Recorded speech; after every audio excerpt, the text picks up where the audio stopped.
Magandang araw po sa ating tagapakinig. Ito po ang pagpapatuloy natin ng ating kwento, Ang Inibig Kong Aswang, Chapter 4. Isang marahang pagtapik sa aking pisngi ang gumising po sa akin.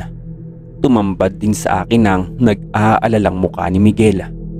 Sinabi niya na nagwawala daw ako at sumisigaw at binabangungot daw ako.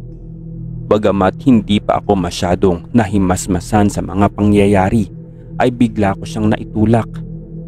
Sa pagkabigla ko po, nasabi ko sa kanya na lumayo siya sa akin at huwag niya akong saktan. Nagtanong naman si Miguel sa akin kung ano daw ang ibig kong sabihin. Punong-puno ng pagtataka ang kanyang muka. Takot na takot pa din ako sa mga sandaling ito. Ngunit hindi po siya nagpatinag. Bigla niya akong niyakap habang ako ay pumapalahaw at nagpupumiglas. Ikinulong niya po ako sa kanyang braso at doon ay niyayapos niya ako ng mahigpit. Sinabi niya sa akin na tumahan na daw ako at panaginip lamang iyon. Huwag na daw akong matakot dahil nandito lang siya sa tabi ko. Maya-maya pa Sir Jay ay kumalma na ako at nagbalik sa aking katinuan. Tanda ko pa kung paano bumaon ang kuko ng halimaw na iyon sa akin. Dahilan para magdugo ito at makaramdam po ako ng labis na sakit. Kaya dinama ko ang aking balikat at wala nga akong nakita at naramdamang mga sugat sa aking katawan. Huminga ako ng malalim. Pilit din ang ginawa kong paghinahon. Panaginip lamang iyon. At bumitaw na si Miguel mula sa pagkakayakap sa akin. Ngunit bakas pa rin ang pag-aalala at makikita iyon sa kanyang muka. Maya-maya ay sinabi ni Miguel na takot daw ako at ano daw ba ang nangyari. Pinag-alala ko daw siya at akala daw niya ay napano na ako. Sumagot naman ako ng pasensya na at talaga namang kasing nakakatakot ang panaginip na iyon. Tinanong niya ako kung ano daw ba ang nangyari sa aking panaginip. Sumagot naman ako ng may halimaw. May halimaw na gustong kumatay sa akin. Mapupula ang kanyang mga mata at nagbabaga ang kanyang anyo. At nang magbago ang anyo nito ay napalitan iyon ng wangis mo. Halimaw ka sa aking panaginip, Miguel. Yan ang pagkakasabi ko sa kanya. At tila hindi makapaniwala si Miguel sa aking sinabi. Sinabi niya na siya daw ay halimaw. Iyon ang pagtatanong ni Miguel. Dagdag pa niya ay napaka-imposible naman daw mangyari iyon. Panaginip lang daw iyon. At ang mga panaginip daw ay nangyayari lamang sa ating pagtulog. At tuwing tayo ay gigising ay mawawala din iyon. Huwag daw akong mabahala. Kung ano man daw ang nakikita ko ay hindi daw yun totoo.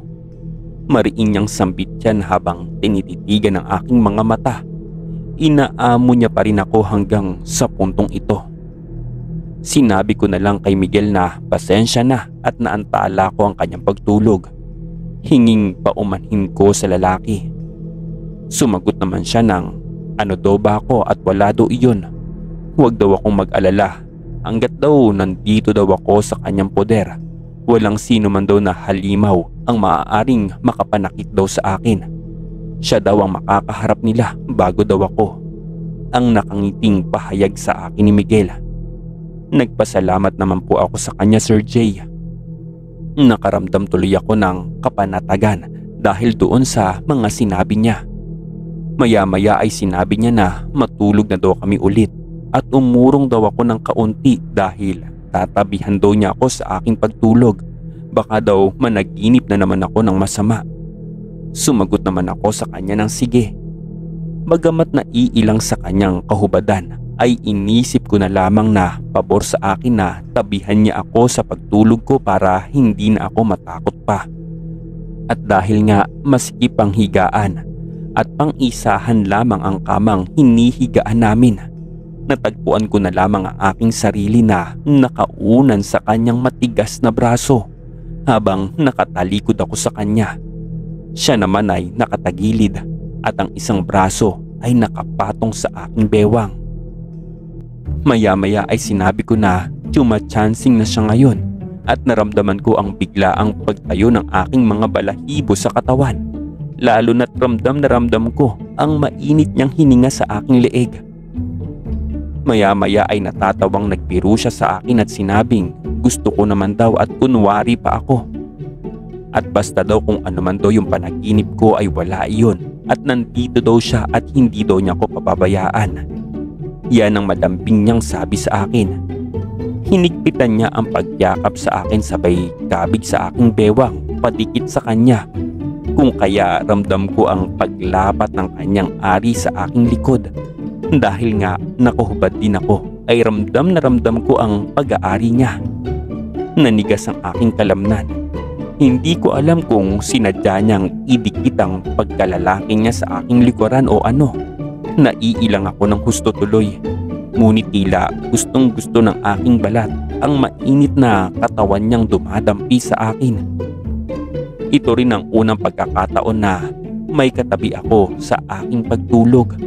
Ang mas malala pa doon ay nakaunan ako sa braso niya habang yakap-yakap ako ni Miguel. Ito rin ang unang pagkakataon na makaramdam ako ng kakaibang wagas na kapayapaan at kaluwalhatian.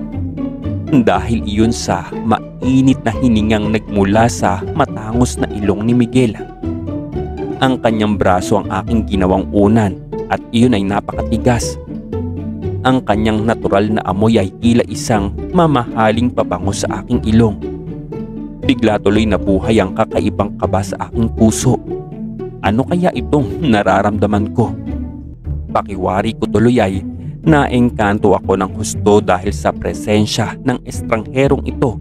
Gayong saglit na panahon lamang mula nang mag-cruise ang aming landas. Hindi ko siya kilala ngunit pakiwari ko ay gustong gusto ng aking katauhan ang isang lalaking kagaya niya. Sandali kong pinakiramdaman ang pagtambol ng aking dibdib. Patuloy ito sa pagkaba ang aking puso. Kabang hindi dahil sa takot, basta kabang hindi ko maunawaan kung ano ang dahilan.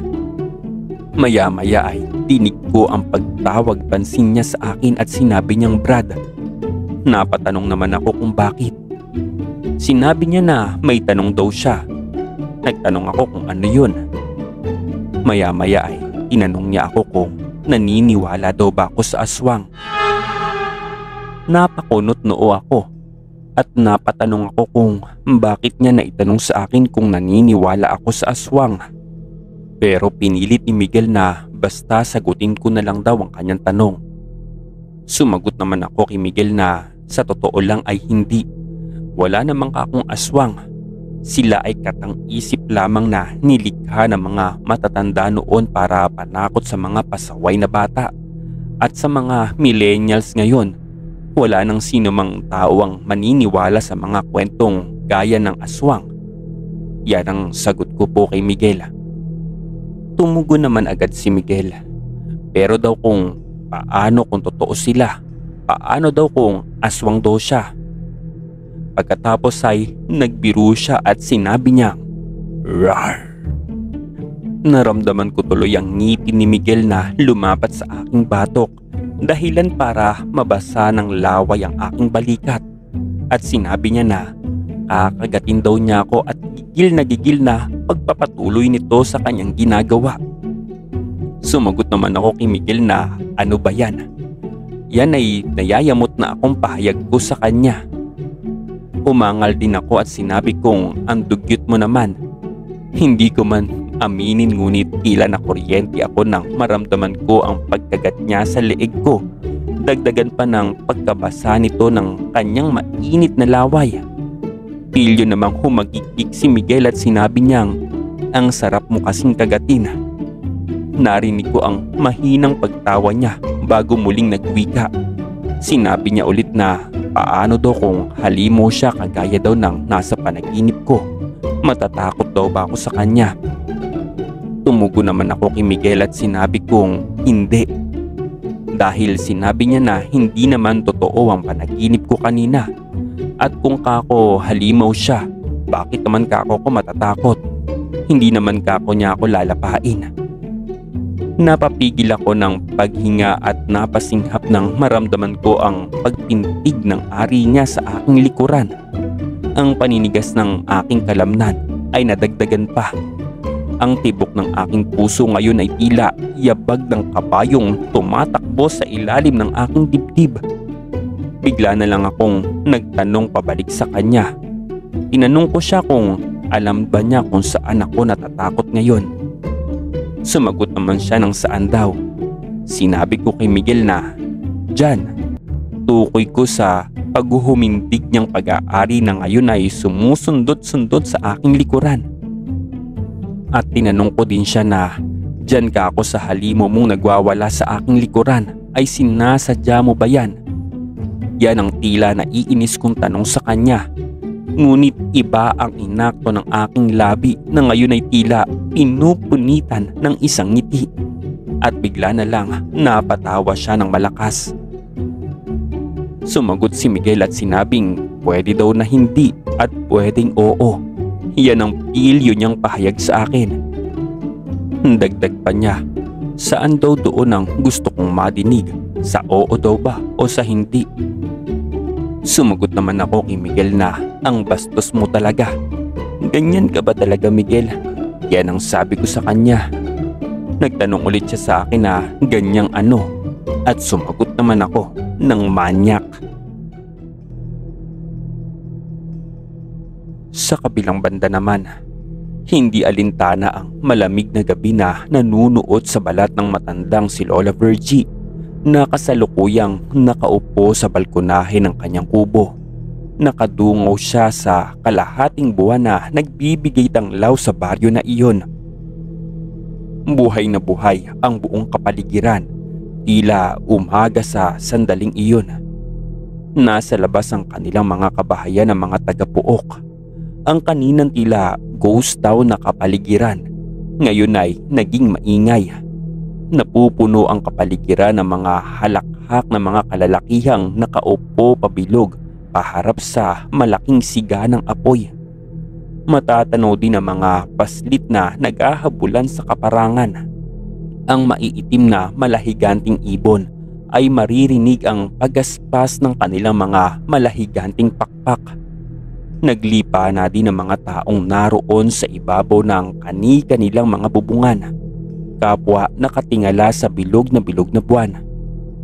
Mula sa kagubatan ay maririnig ang mga pag-angil ng mga hayop, ang mga alulong ng mga aso at ang angil ng mga baboy ay nakakarinding tinatangay ng hangin palabas sa bungad ng naturang gubat na pumapalibot sa nakakatakot na baryo. Sa hindi kalayuan ay matatanaw din ang mga taong pawang nakahubad. Naglalakbay ang mga ito, paritot paroroon papasok at papalabas sa bungad ng kagubatan na ngayon ay tinatahak ang direksyon patungo sa mga kalalakihang nagsasaya paikot sa naglalagablab na apoy. Kung saan din naroon ang kanilang inihaw na hapunan, isang matabang lalaki ang naroon. Inapaikot ng mga kalalakihan ang bangkay nito sa ibabaw ng nagbabagang apoy. Nakatusok ang walang malay nitong dugong katawan sa matulis na kawayan. Pinagtutulungan ng mga kalalakihang iyon ang ginawang pag-ihaw ng kanilang bihag. Ito po ang kanilang uri ng pamumuhay, ang pangangaso ng mga taong nagkamaling tumapak sa kanilang teritoryo. Muli ay mas lalong nadagdagan ng kabang naramdaman ni Lola Virgie. Inisip niya ang maaaring kahinatnan ng kanyang nag-iisang apo sa lugar na ito. Sadya namang kasing napakatigas ang ulo ng kanyang apo at sa bagay, wala itong alam tungkol sa mga misteryong nagaganap sa baryong pinananahan niya. Kaya ganoon na lang kahirap para sa matanda ang ipagtabuyan si Xiao na umuwi sa bayan. Ngayon ay nababahala siya alang-alang sa kaligtasan ng kanyang binata. Kailangan niya itong protektahan kahit na anong mangyari. Nag-iisang apo niya ito. Hindi siya makakapayag na mayroong masamang mangyari kay Xiaon. Poprotektahan niya ang lalaki kahit na ano pang mangyari. Maya-maya pa ay may biglang lumundag na malaking itim na aso sa kanyang harapan. Pula ang mga mata nitong tila dugo. Ang matulis na pangil ay nakausli sa naglalaway nitong bibig. Mabilis na nagbago ang hayop at naging anyo ang tao nito. Isang matandang babae ang nakangiting humarap sa kanya. Ang ngiting iyon ay punong-puno ng kahulugan. Tila isa iyong banta. Ang puting buhok nito ay nakalugay na umabot ang dulo sa inaapakang lupa. Kulubot na ang balat nito dahil sa katandaan. Ngunit batid ng matanda kung gaano kalakas ang nilalang na nasa kanyang harapan sa puntong ito. Ang kanilang pinunong aswang ang kaharap niya ngayon. Hindi na ikinagulat pa ng matanda ang kakaibang pangyayaring nasaksihan. Normal na din sa kanya ang lahat ng mga kababalaghang ito sapagkat isa siya sa mga ito. Unti-unting naglakbay ang kaba at pangamba sa dibdib ng matanda. Alam niya kung ano ang sadya ng pinuno sa kanya. Nagtanong ang kanilang pinunong aswang kay Lola Virgie. Tinanong nito kung bakit malalim ang iniisip nito at kung may problema daw ba. Sumagot naman si Lola Virgie sa kanilang pinuno na bahagya niyang iniyuko ang kanyang ulo, tanda ng paggalang sa pinunong kararating lang. Sinabi ni Lola Virgie na meron lang siyang iniisip. Nagtanong naman ang pinunong aswang kung ito bang iniisip niya ay yung dayong tao, habang nakangisi ang mukha nito. Dahilan para mangamba ang matanda. Parang binuhusan ng malamig na tubig ang lola ni Shaun dahil sa tanong ng kanyang kaharap. Halos himatayin pa yata siya dahil sa sobrang kaba. Hindi nga siya nagkamali sa dahilan ng pagparito ng kanyang pinuno at nababahala na siya ng husto. Sinabi ni Lola Virgie sa kanyang kaharap at sinabing apo niya ito habang bakas ang takot sa kanyang muka. Nakiusap din si Lola Virgie na huwag ang kanyang apo habang garalgal ang boses nitong nakikiusap sa kanyang kaharap. Pero nagmatigas ang kanilang pinuno at sinabing ang batas ay batas. Walang sino man daw na maaaring susuway dito kahit na daw siya. Ang mga tao daw ay biyaya sa kanila. Sila daw ay tagapawi ng kanilang gutom. At alam daw nito at batid niya din ang mangyayari sa kanila tuwing tatapak ang mga tao sa kanilang munting lupain. Bagamat kalmado ang tinig ng pinuno, ngunit baka sa kanya ang kapangyarihan na labis na ikinatakot ng matanda. Muling nakiusap si Lola Virgie at sinabi niyang huwag. Kahit daw sa pagkakataon na lamang na ito para sa kanyang apo. Masyado pa daw bata ang kanyang apo at huwag daw sanang hayaan na ipagkait ang buhay para dito. At ang kaninang kalmadong pinuno nila ay bigla na lang nagalit at sinabing nahihibang na daw ba si Lola Virgie. Halata din ang galit sa mababanaag sa mukha ng pinuno.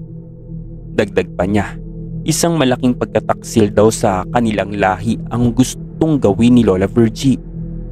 Pero sa halipay nakiusap pa din si Lola Virgie sa kanilang pinuno at sinabing may kapangyarihan itong baliin ang batas at nakikiusap siya.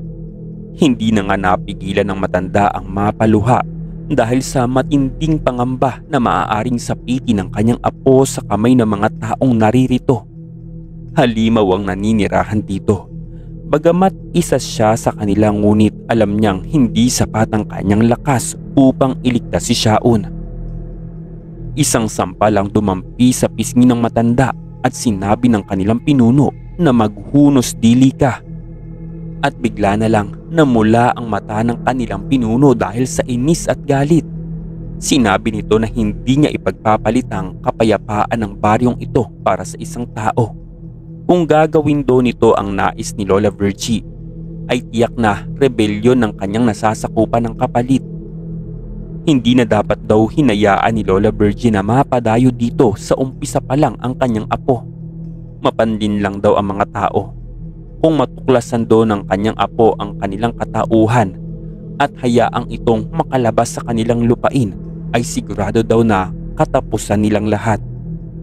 walang nagawa ang matanda kundi ang mapaiyak na lamang.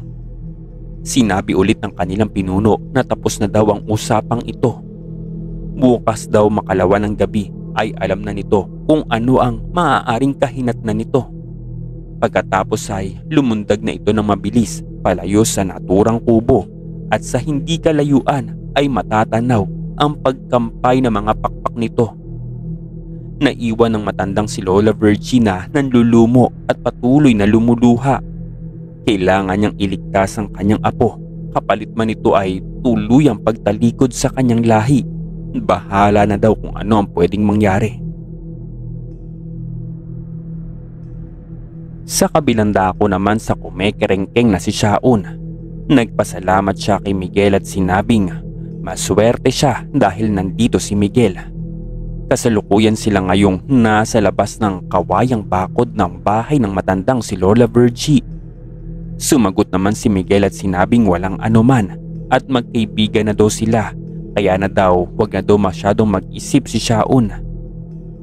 Nakangiti naman si Shaun at inanyayahan niya si Miguel na pumasok muna sa loob. Pero sinabi naman ni Miguel na huwag na dahil naghihintay sa kanya si Tonyo ngayong umaga dahil may lakad pa sila, kaya sa susunod na lang daw. Nakangiting sinabi ni Shaun kay Miguel na mag-ingat ito at ngumiti rin si Miguel at pagkatapos ay tumalikod na. Hindi maintindihan ng binata ang kanyang sarili. Pakiwari niya ay may nararamdaman na siyang kakaibang lungkot habang pinagmamasdan ang papalayo na katawan ni Miguel. Pero may bahagi ng kanyang isipan na nagsasabing gusto niya pa itong makasama. Iba din kasi mag-alaga sa kanya ang lalaki. Sa totoo nga niyan ay unang pagkakataon ni Shaun na maalagaan ng ganoon.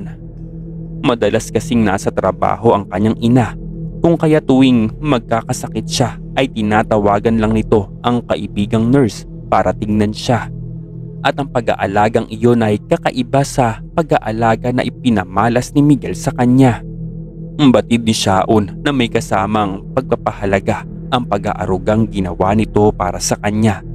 Siguro nga ay nababaliw na siya, pero ganoon ang naramdaman niya sa pagkakataong iyon. Hindi rin niya mawari ang nararamdaman.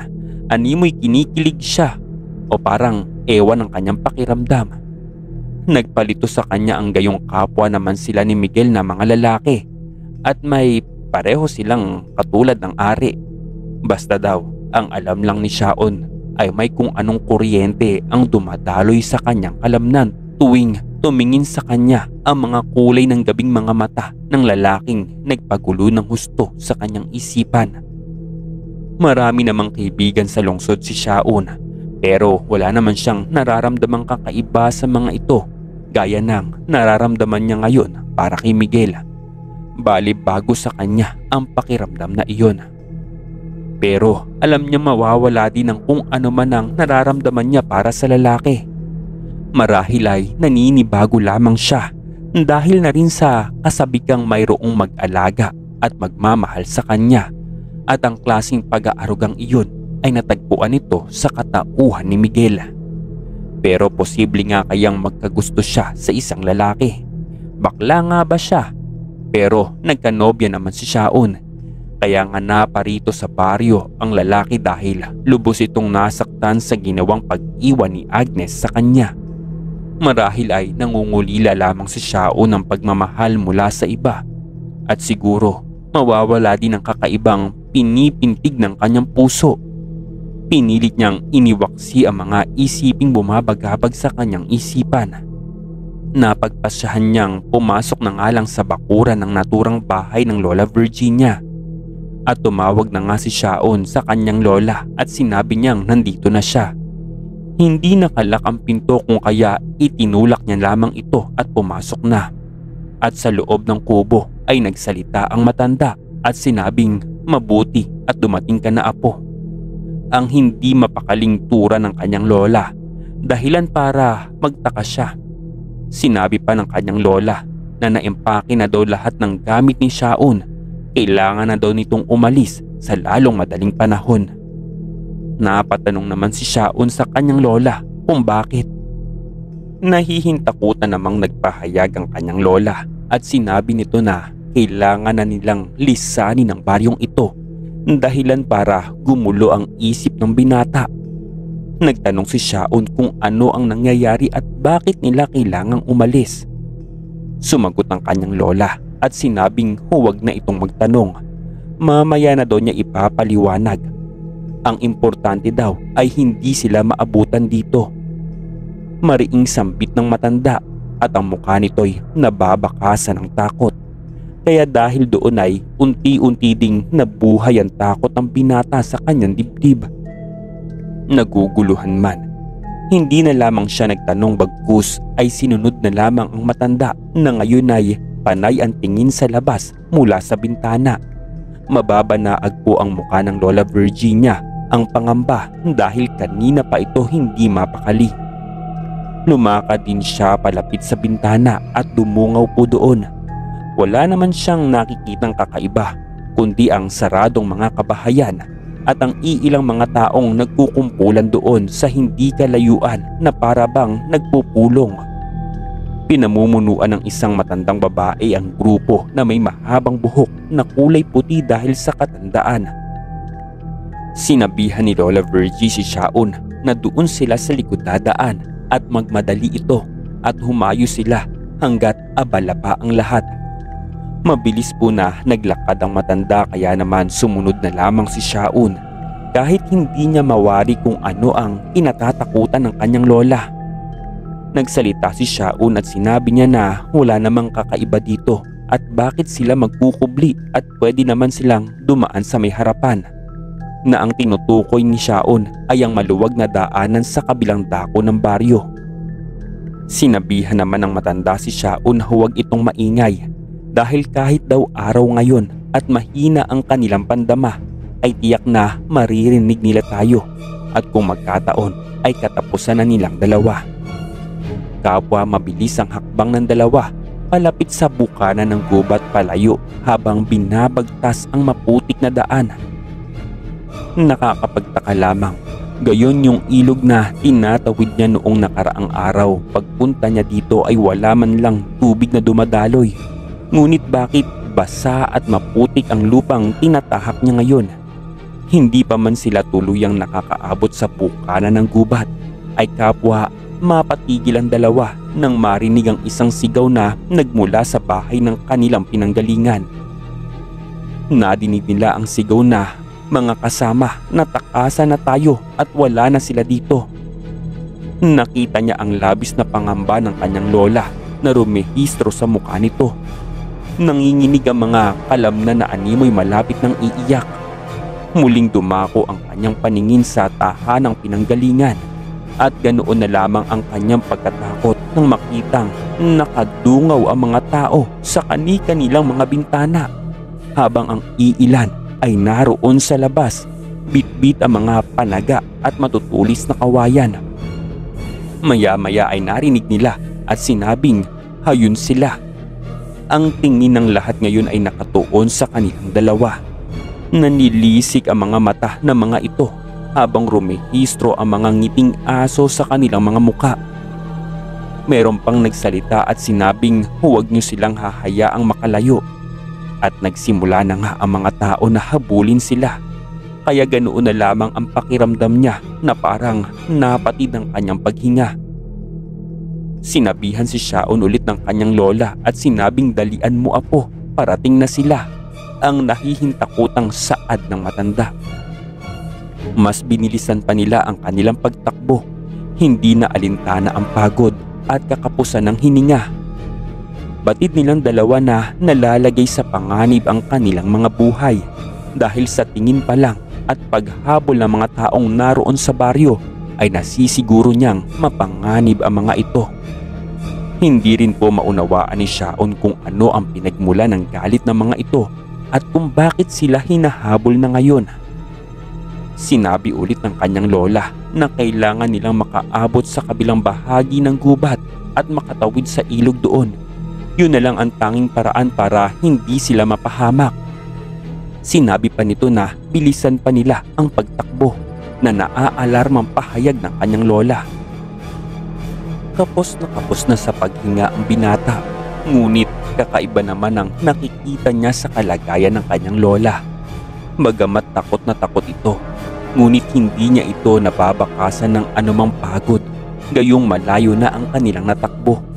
Nakakapagtaka, gayong mas mabilis pa itong tumakbo kaysa sa kanya sa kabila ng katandaan nito. Isiniwalang bahala na lamang ng binata, marahil ay dahil sa takot kung kaya ganoon na lang kabilis ang pagtakbo ng matanda.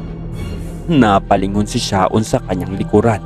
Patuloy pa rin ang mga taga-baryo sa paghahabol sa kanila. Labis ang kanyang pagkabahala, gayong malapit na ang mga ito.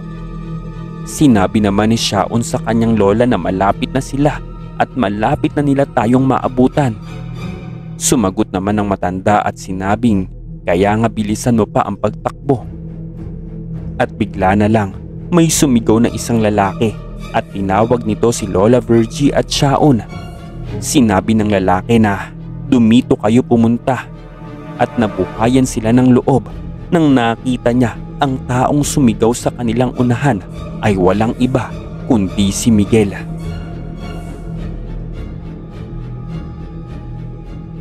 Maaabutan kaya ang maglola at tutulungan kaya sila ni Miguel?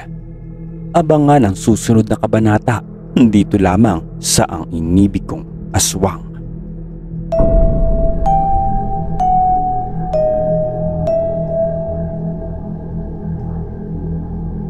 Istorya Tagalog Horror Stories.